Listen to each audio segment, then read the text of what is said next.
enfants, épouses, amis, pères et mères. Fièrement, nous répondons à l'appel du devoir. Pour que les déplacés et les réfugiés rentrent à la maison. Pour que nos enfants reprennent le chemin de l'école. Pour que jaillisse la lumière de la réconciliation entre les peuples, pour le Mali, pour la patrie. Cette voie, nous l'avons choisie, au prix de nos vies. Nous défendrons nos couleurs. Et si nous laissons derrière nous veuves et orphelins, nous vous prions, prenez soin d'eux.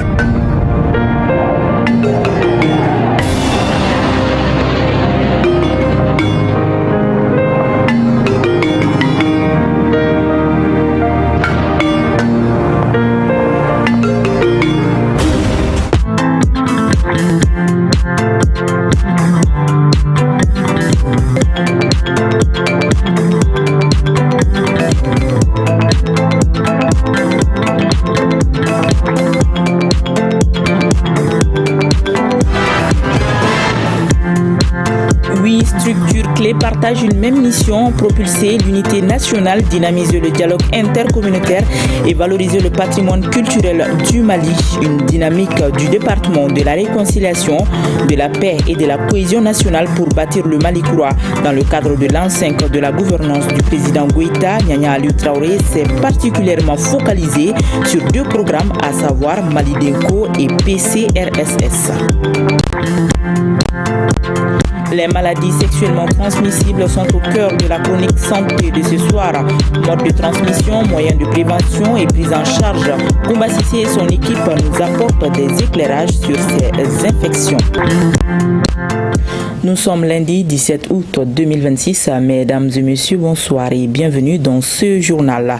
Le département de la réconciliation, de la paix et de la cohésion nationale englobe 8 structures qui ont pour principale mission de booster toutes les initiatives favorisant l'unité nationale, le dialogue intercommunautaire et la valorisation du riche patrimoine culturel du Mali. Ceci dans une démarche nationale inclusive en privilégiant une solution endogène entre les fils et les filles du pays. Autrement, chaque structure dans son domaine de prédilection contribue à asseoir le Mali Koura dans les formes que dans les faits au cours de ces 5 dernières années de la gouvernance du président Goïta. Focus sur 2 de ces programmes, Malidenko et PCRSS avec Nyanya Aliou Traoré. Instaurer et promouvoir le dialogue intermalien pour la paix dans une démarche nationale inclusive, c'est cela même l'objectif à atteindre par le département de la réconciliation, de la paix et de la cohésion nationale. Oui, pour la paix, aucun sacrifice n'est de trop, clame-t-on au département. Parmi les avancées les plus significatives figurent les projets structurants tels que le PCRSS et Malidenko. Cette approche, à travers le projet Malidenko, couvre 1000 villages répartis entre 64 communes de 6 régions. Au sud, nous avons les régions de Kaï, Nyoro et Nara. Et au nord, nous avons les régions de Tombouctou, Taoudéni et Kidal. Le PCRSS couvre, à travers l'approche DCC, 825 villages, fractions et quartiers dans les régions de Mopti, Tombouctou, Gao, Bandiagara et Douarza. Les premiers résultats sont d'abord des résultats de retour de la confiance des populations en l'action de l'État. Parce que nous avons confié aux populations la réalisation de leurs priorités sans interférence de l'État, mais tout en précisant que c'est à travers l'État que ces ressources sont mises à disposition.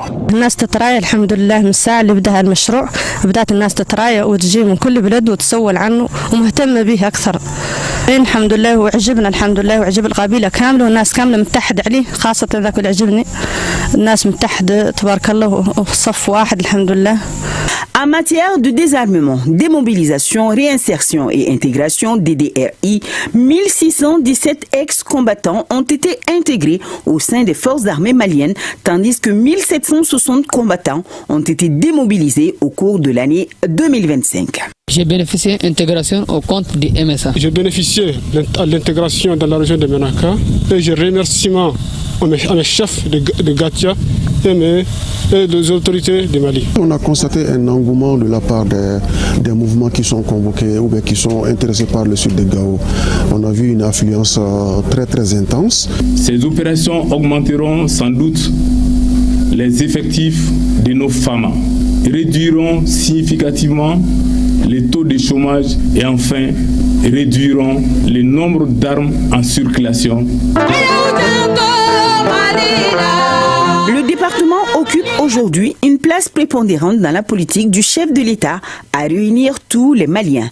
Pour les 5 prochaines années, le ministère prévoit notamment la réalisation de plus de 2300 nouvelles infrastructures communautaires, la création de plus de 64 000 emplois supplémentaires, la mise en œuvre effective de la Charte nationale pour la paix et la réconciliation, le renforcement des dispositifs nationaux de dialogue, de prévention des conflits et de réparation en faveur des victimes.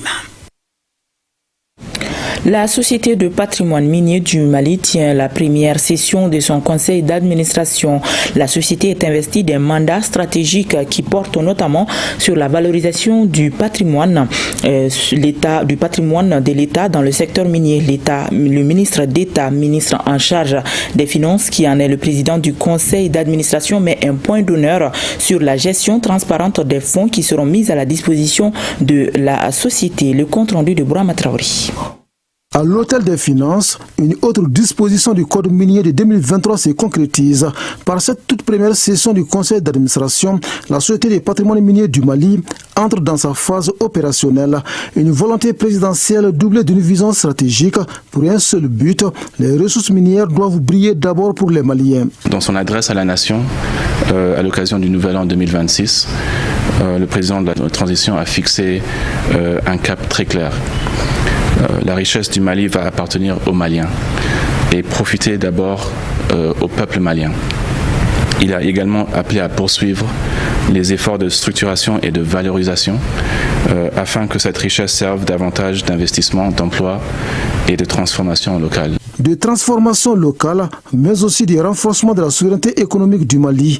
Cette session ouvre ainsi une nouvelle phase dans la détention, la gestion et la valorisation du patrimoine minier national. Cette première session du conseil d'administration de la SOPAMIM constitue une étape fondatrice dans la vie de notre société. Elle traduit la volonté des pouvoirs publics de doter la SOPAMIM d'une gouvernance solide, transparente et performante à la hauteur des responsabilités qui lui sont confiées et des attentes légitimes et placées en elle. Chaque ressource confiée à la SOPAMIM doit, à ce titre, être gérée avec la plus grande rigueur dans un souci constant d'efficacité, de transparence et de création durable de valeur pour le Mali. J'attends de la direction générale une information régulière, complète, fiable et transparente permettant au conseil d'administration d'exercer pleinement ses responsabilités d'orientation, de supervision et de contrôle. J'engage en retour le conseil d'administration à assurer une supervision exigeante, constructive et fondée sur l'intérêt patrimonial de l'État. Le conseil doit être un véritable espace de réflexion stratégique, d'anticipation, de contrôle et de décision. De décision pour faire de la nouvelle société une structure crédible, performante et durable, avec comme fil conducteur la prise en compte des intérêts du peuple malien. La vision stratégique SOPAMIM 2063 nous rappelle une exigence fondamentale. Les ressources minières sont épuisables, mais le patrimoine national doit être durable. Notre ambition doit être de transformer progressivement une partie des revenus issus de nos ressources minières en un patrimoine productif et pérenne au bénéfice de la population malienne. Elle repose sur une approche simple, préserver, investir et fructifier. Les décisions qui seront prises au cours de cette première session poseront les bases de la gouvernance de la SOPAMIM et contribueront à façonner son identité, sa crédibilité et sa performance dans les années à venir. Les ambitions sont ainsi dévoilées, l'engagement est pris et le mot d'ordre est simple, travailler mieux pour sécuriser l'immense potentiel minier du Mali au service du développement national. Les cadres du cabinet du Premier ministre et des services rattachés de la primature s'approprient les documents standards du partenariat public-privé. C'est à la faveur d'une session de renforcement des capacités organisée avec le concours de l'unité de partenariat public-privé de la primature. L'objectif est de vulgariser et de favoriser l'appropriation de ces documents. Le point avec Mamari Kone et Ali Outouri. Après leur validation à l'issue de l'atelier national tenu en avril 2026, l'heure est à l'appropriation et à la vulgarisation des documents standards du partenariat public-privé au Mali. Les membres du cabinet de la primature et des cadres des services rattachés à la primature ouvrent le bal des ateliers d'appropriation des 10 documents. Pendant 5 jours, il vous sera présenté l'écosystème complet de ces instruments. Le guide méthodologique des PPP au Mali, véritable boussole opérationnelle retraçant pas à pas le cycle de vie d'un projet PPP. Les documents de consultation type et rapport d'évaluation, incluant le dossier type de préqualification, les dossiers type d'appel d'offres ouverts, le closier type du contrat PPP, socle contractuel équilibré entre la personne publique et le partenaire privé, tout en sécurisant la mise en œuvre des investissements. Le modèle financier pour les projets PPP. Le partenariat public-privé constitue de nos jours un instrument majeur de mobilisation des financements, d'amélioration de l'efficacité de l'action publique et d'accélération de la réalisation des projets structurants. Les acteurs chargés de sa mise en œuvre doivent maîtriser les outils standards, harmonisés et opérationnels. Ces outils constituent des instruments essentiels pour renforcer la qualité, la transparence et la sécurisation des procédures de partenariat public-privé, tout en favorisant l'harmonisation des pratiques au sein de l'administration publique. Le présent atelier constitue une étape importante de ce processus. Il vise à permettre au cadre du cabinet du Premier ministre et des services relevant de la primature de comprendre les grands principes et de maîtriser leur utilisation et d'en faire un usage approprié dans l'exercice de leur mission. Ces documents approuvés par le Premier ministre chef du gouvernement en mai dernier consacrent de manière irréversible le renforcement de l'opérationnalisation du processus partenariat public-privé par les acteurs. Les documents sont disponibles sur le site www.upp.gouv.ml. L'Agence nationale de gestion des systèmes d'épuration du Mali, ANGESEM, et le projet portefeuille thématique Climat Sahel Volet Mali d'Enabel portent la réflexion sur le rapport bilan d'une année de mise en œuvre du projet dénommé Recherche Action pour la valorisation des boues de vidange de la station de traitement de boues de vidange de Koulikoro. Reportage Adama Traori. La nouvelle station de traitement des boues de vidange de Koulikoro a été mise en relief ce jeudi 6 août 2026 à la suite d'une rencontre. Il s'agit là pour les participants de faire les rapports du bilan de capitalisation des résultats des boues de vidange du projet de recherche action pour la valorisation de la dite infrastructure. Ce projet avait surtout comme ambition de démontrer que les boues de vidange après traitement peuvent se transformer comme une ressource utile au service de l'agriculture et du développement durable. Ce projet a été consacré à la promotion d'une gestion durable des boues de vidange. L'atelier d'aujourd'hui constitue une étape importante du projet. Il nous offre l'occasion de partager les résultats obtenus, d'analyser les enseignements tirés, d'identifier les défis à rencontrer et de réfléchir ensemble aux perspectives de mise à l'échelle et de la pérennisation des acquis. Au-delà des résultats techniques, cette expérience aura permis de renforcer les capacités des acteurs de consolider les partenariats entre les institutions de recherche et les services techniques et de sensibiliser les populations à l'importance d'une gestion responsable des boues de vidange. À l'issue des travaux, quelques recommandations ont été formulées pour consolider les acquis du projet qui sont, entre autres, la poursuite des activités de recherche et la caractérisation, l'utilisation des bases des essais comme des résultats des ressources. Le Conseil national de la jeunesse du Mali signe une convention de partenariat avec l'Union des ambassadeurs du Mali, une initiative qui vise à former et encourager les jeunes à s'investir dans l'entrepreneuriat agricole et à contribuer à la création d'opportunités d'emploi dans le secteur, suivant le reportage de Aminata Maïga. La signature de cette convention intervient dans le cadre de la Semaine nationale de la jeunesse, placée sous le thème Jeunesse et agriculture, opportunités d'emploi pour les jeunes dans le secteur agricole. Cette convention, ce n'est pas une convention de plus, c'est une convention qui a tout son sens. Et c'est le lieu de les encourager, les remercier de tout ce qu'ils sont en train de faire pour accompagner. Et le CNJ, en tant que la fêtière, on va continuer à mobiliser les acteurs qui évoluent dans le domaine, que ce soit l'agriculture, la citoyenneté, la paix, et tout ce qui va concerner quand même à appuyer les jeunes, nous allons travailler. Surtout les questions d'insertion aujourd'hui, c'est un problème majeur que nous sommes en train de traiter au fur et à mesure. Réduire le chômage des jeunes, mais aussi encourager ceux de la diaspora à revenir investir dans leur pays, c'est tout l'intérêt de l'Union des ambassadeurs du Mali à travers cette signature. La jeunesse au Mali a des compétences, a des expertises, mais elle a des difficultés à financer ses projets. Mais la jeunesse de la diaspora a de l'épargne qu'elle peut mettre à disposition de cette jeunesse. Donc, cette convention va viser à créer des cadres sécurisés pour éviter que la diaspora investisse dans des conditions telles que dans le passé. Et à travers ce cadre sécurisé entre l'Union des ambassadeurs et le Conseil national de la jeunesse malienne, on va pouvoir accompagner tout ça, encadrer tout ça en synergie. D'autres partenaires évoluant dans le secteur agricole participent également à l'événement. À travers des témoignages et des séances de sensibilisation, ils montrent aux jeunes que l'agriculture constitue un véritable levier d'emploi, mais aussi un pilier essentiel de l'économie et de la sécurité alimentaire.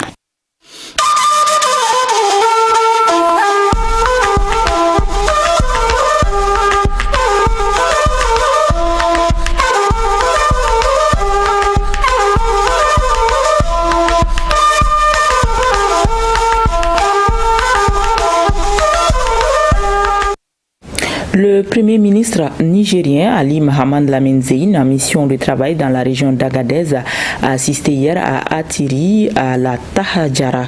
Des prières de lecture du Saint-Coran et des invocations ont été faites en faveur de la paix, de la sécurité, de la cohésion sociale et de la prospérité du Niger. Le résumé avec Salamatou Rabiou.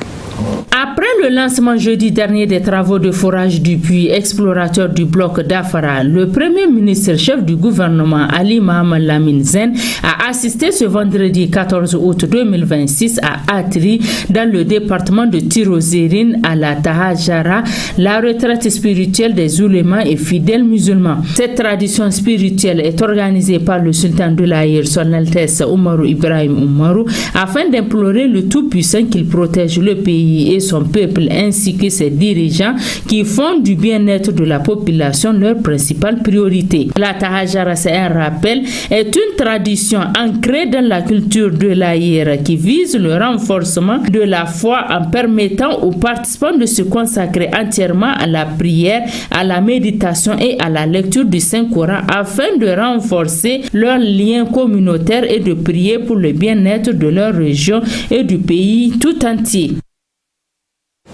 Au Burkina Faso, le ministre de la Communication, de la Culture, des Arts et du Tourisme a procédé ce week-end à une visite sur les sites des appelés à l'immersion patriotique obligatoire de la région du Nakambé. À mi-parcours, les appelés sont déjà à l'épreuve du terrain sécurisme, autodéfense, discipline collective et apprentissage des valeurs citoyennes. Les reporters Hassan Gebré, Aimé Daouba et Paul Yabré étaient de la visite.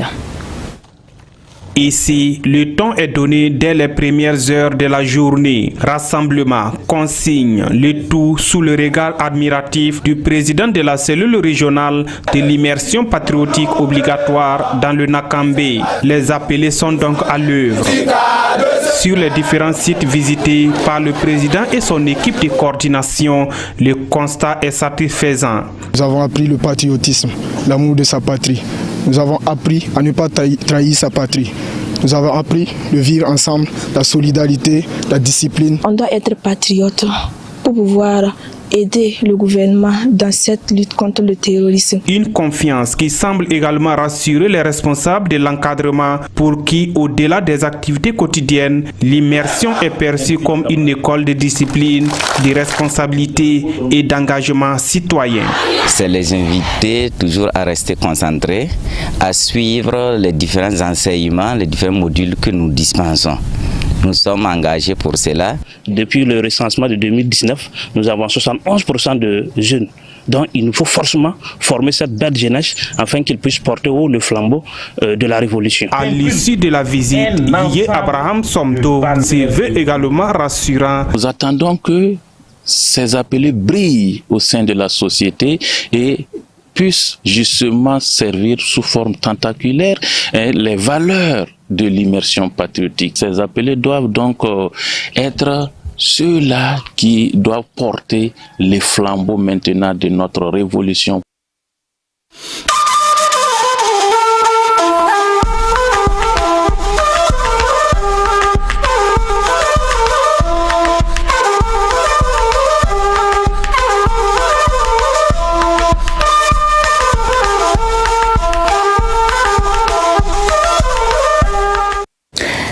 The Children Mali a organisé jeudi dernier un atelier de formation axé sur l'intersectionnalité des droits de l'enfant et des entreprises. On prépare à cette session les membres du Parlement des enfants du Mali, l'Association pour la promotion des jeunes et enfants communicateurs, l'Association pour la promotion des jeunes filles des enfants pour environnement, entre autres. Inaba pour les détails. Cette rencontre de 2 jours réunit les enfants leaders de différentes organisations. Elle vise à renforcer leur compréhension sur des liens entre les activités des entreprises et le respect des droits de l'enfant. Aujourd'hui, les entreprises jouent un rôle important dans le développement économique et social de nos pays. Elles créent des emplois, génèrent des revenus et contribuent au financement des services essentiels.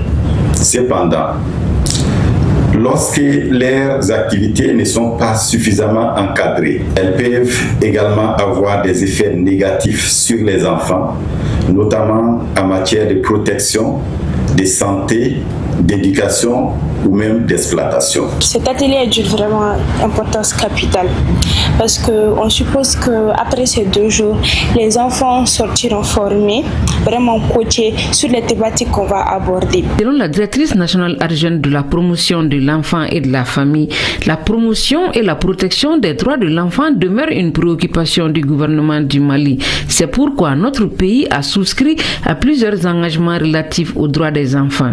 Je vous invite à participer activement, à partager vos expériences et à faire entendre votre voix. Votre contribution est essentielle pour construire des solutions adaptées aux réalités que vivent les enfants et pour renforcer votre rôle de citoyen engagé. Elles ont dirigé des ministères, porté des réformes et participé à écrire l'histoire du Mali indépendant. Aujourd'hui, leurs parcours sont réunis dans un ouvrage à la découverte des femmes ministres au Mali. Un nouvel essai rejoint l'engagement, les combats et la contribution des femmes ayant accédé aux plus hautes fonctions de l'État à la construction de la nation depuis l'indépendance. L'auteur Isaac Kanté a officiellement présenté son ouvrage au public ce week-end. C'était en présence de nos reporters Awadama Koulibaly et Mbarakou Maïga. 100 pages, 11 chapitres pour retracer le parcours de 82 femmes ayant occupé des fonctions ministérielles au Mali de 1960 à nos jours. Un essai qui revient sur la présence féminine dans les différents gouvernements du Mali indépendant et met en lumière leur riche carrière, leurs responsabilités et leur contribution à la vie publique. C'est vrai que cet ouvrage-là parle de la femme malienne dans une fonction un peu exceptionnelle, ce qui permet de laisser au public malien une mémoire, mais qui permet aussi de lancer un appel à la jeunesse et particulièrement à la jeunesse féminine pour dire qu'à cœur vaillant, rien n'est impossible. Journaliste de formation et acteur du milieu associatif, l'auteur puise justement dans cette expérience pour expliquer la genèse de son ouvrage. Chaque fois quand on essaie de voir les remaniements ministériels et tout ce qui s'ensuit au Mali, je me rends compte qu'il y a peu de femmes et que celles qui passent ministres ne sont pas connues du grand public. Du fait qu'on est en train de retrouver notre souveraineté, on a eu peut-être la chance ou bien la malchance de lire l'histoire des autres. Maintenant, il est temps que nous-mêmes, nous écrivions notre histoire, que nous les enseignions dans nos écoles. Les femmes ministres du Mali de 1960 à nos jours est le premier essai de l'auteur. Et déjà, d'autres projets mûrissent. Depuis le 4 juillet 2026, le président de la transition, le général d'armée Assimi Goïta, a été désigné champion de l'artisanat africain. C'était lors de la 12e conférence des ministres de l'Organisation pour le développement et la promotion de l'artisanat africain ODEPA tenue ici à Bamako. Une distinction qui met en lumière le rôle de l'artisanat dans l'économie, la culture et l'identité des peuples africains. Au Mali, artisans et responsables du secteur saluent cette reconnaissance. Il rappelle aussi les mesures engagées par les autorités, notamment l'assurance volontaire pour les artisans et l'orientation de la commande publique vers la production nationale et les PME locales pour des marchés pouvant atteindre 100 millions de francs CFA. Un dossier signé Moussa Kamara, Moussa Togo et Alkaou Traoré.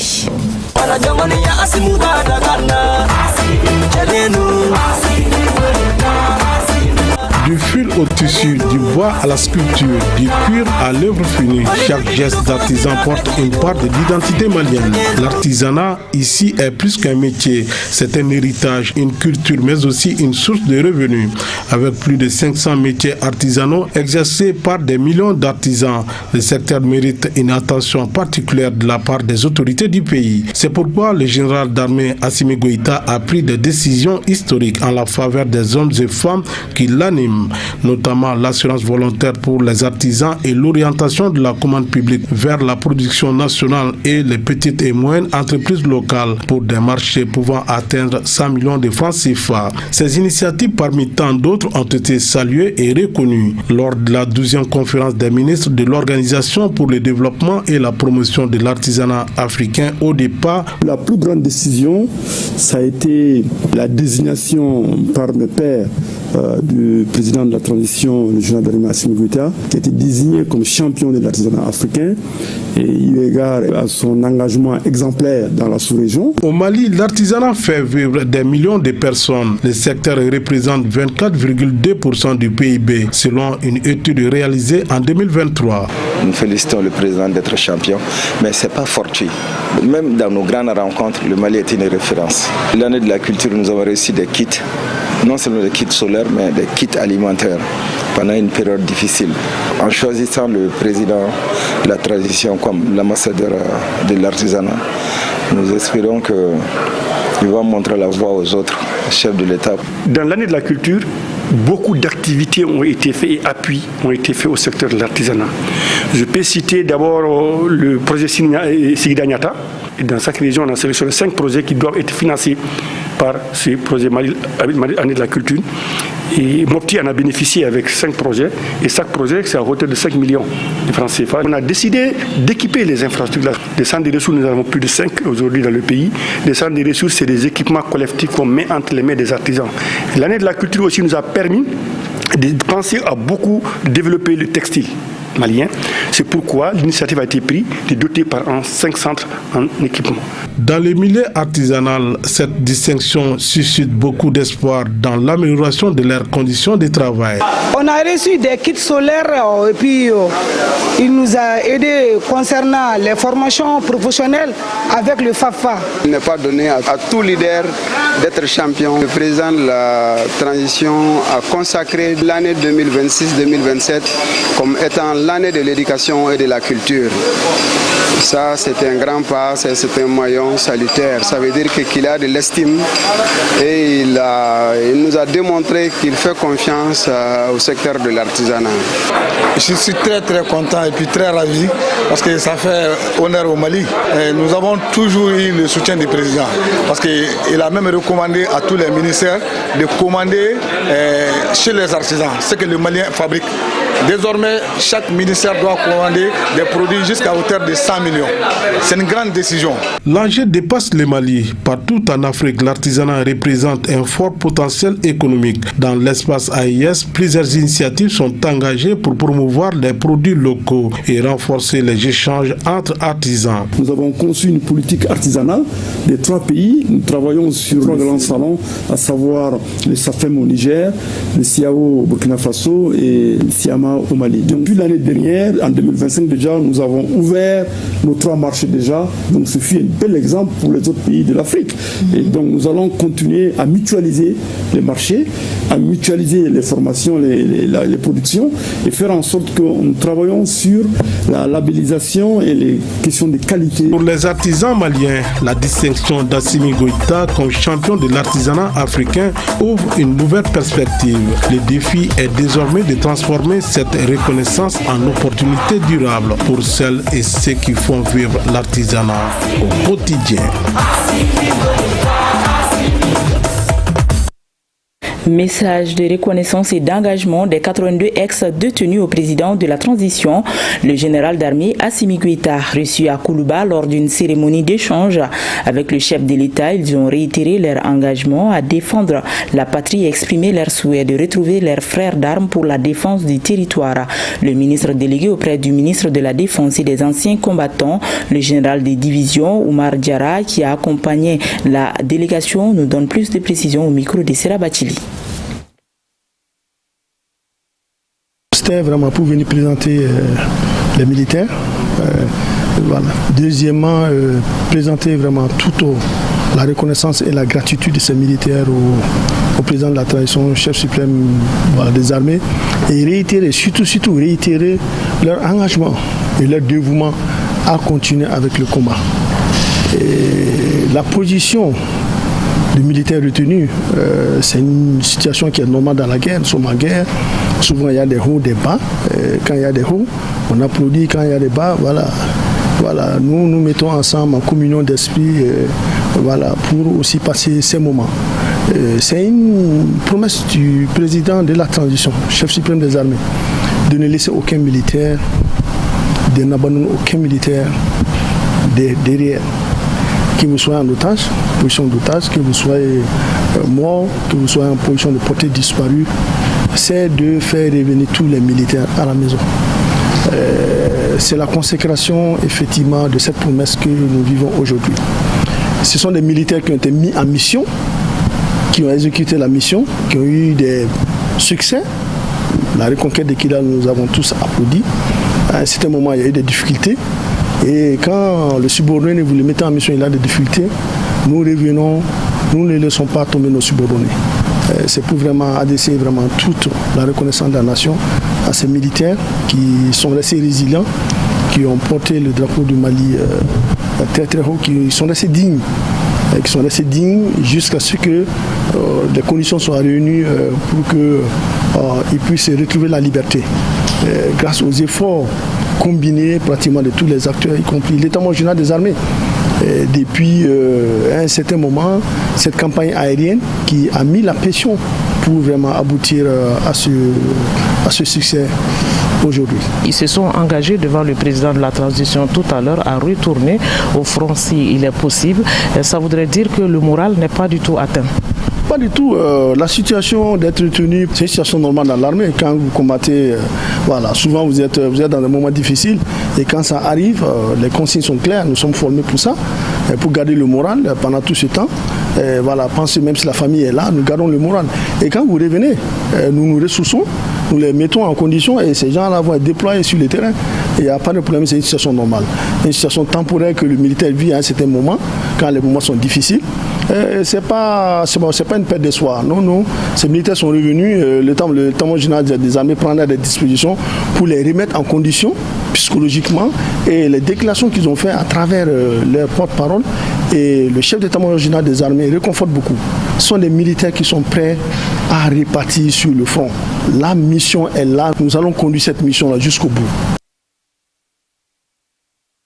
Et au-delà de ces reconnaissances, la figure du président de la transition reste également au cœur des grands rendez-vous de la jeunesse, notamment à travers le sport. La Supercoupe générale d'armée Assimi Goïta, édition 2026, aura lieu du 21 août au 12 septembre prochain. Un rendez-vous de cohésion et de brassage entre les jeunes des 19 régions du district de Bamako et des institutions de la République.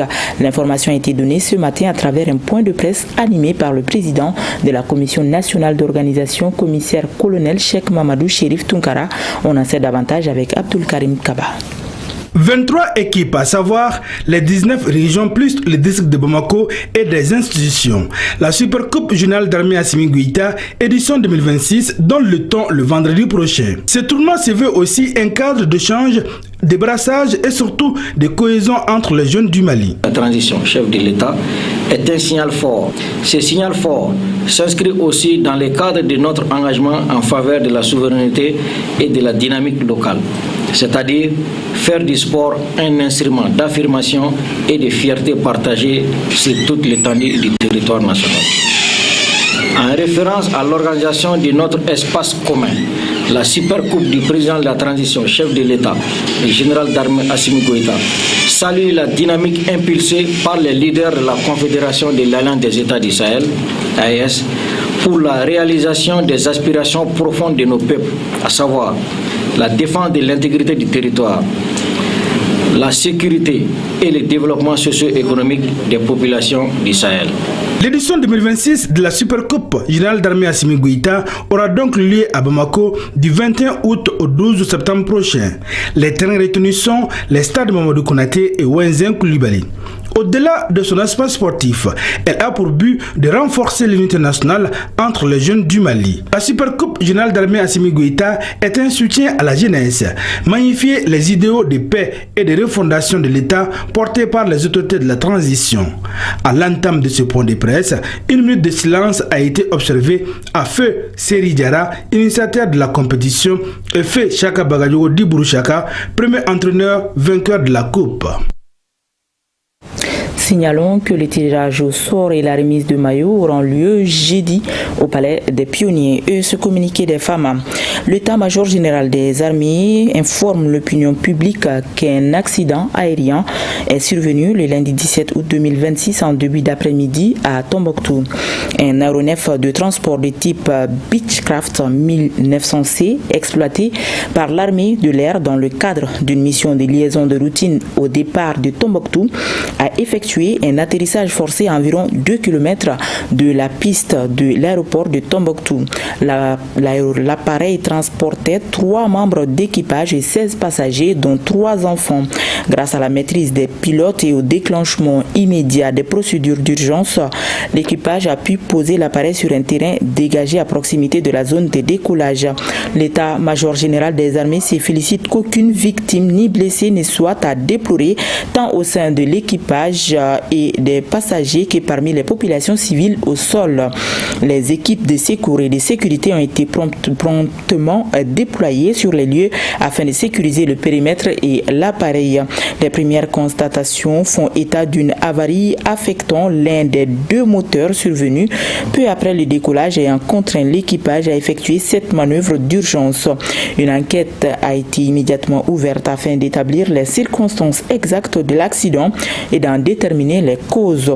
L'état-major général des armées tient à rassurer la population que cet incident n'entame en rien la capacité et la détermination des forces armées maliennes à poursuivre l'accomplissement de leur mission en tout temps et en tout lieu au service de la nation.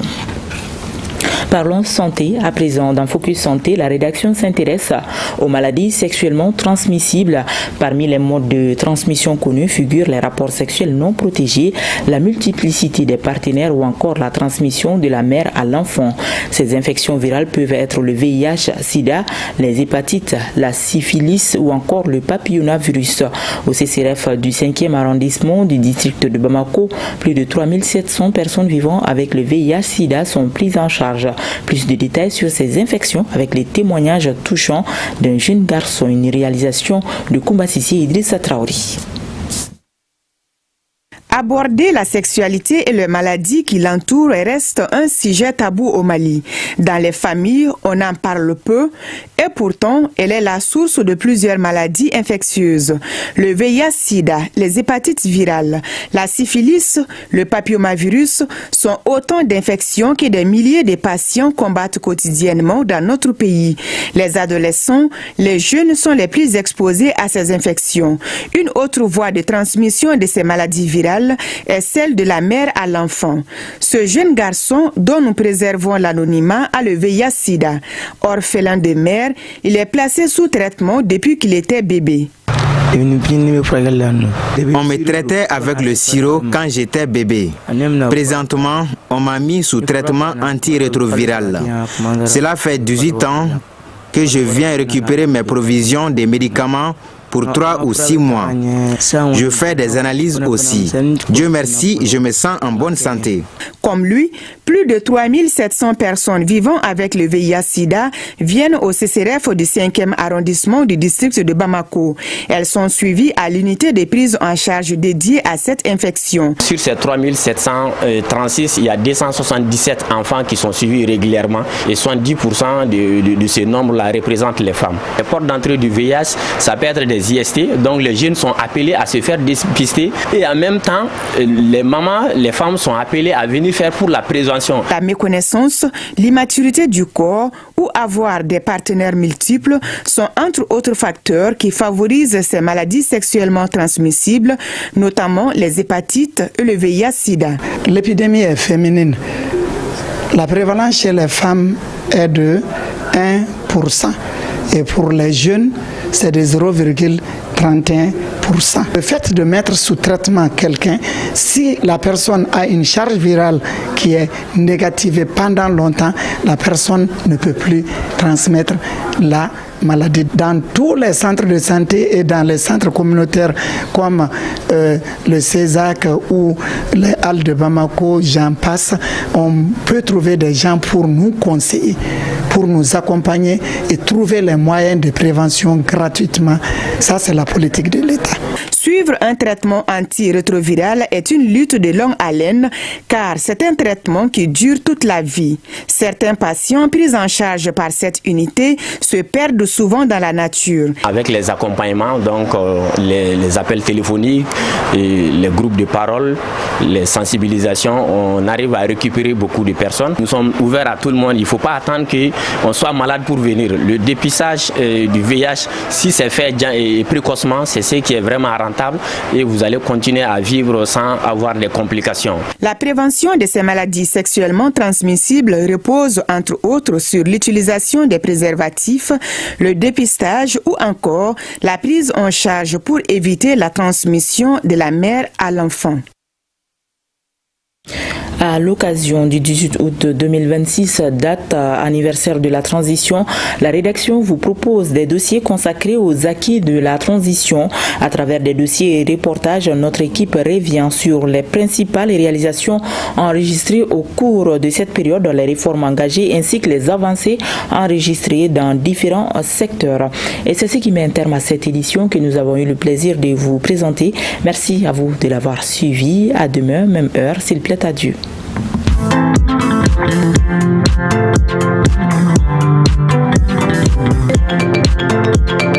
you.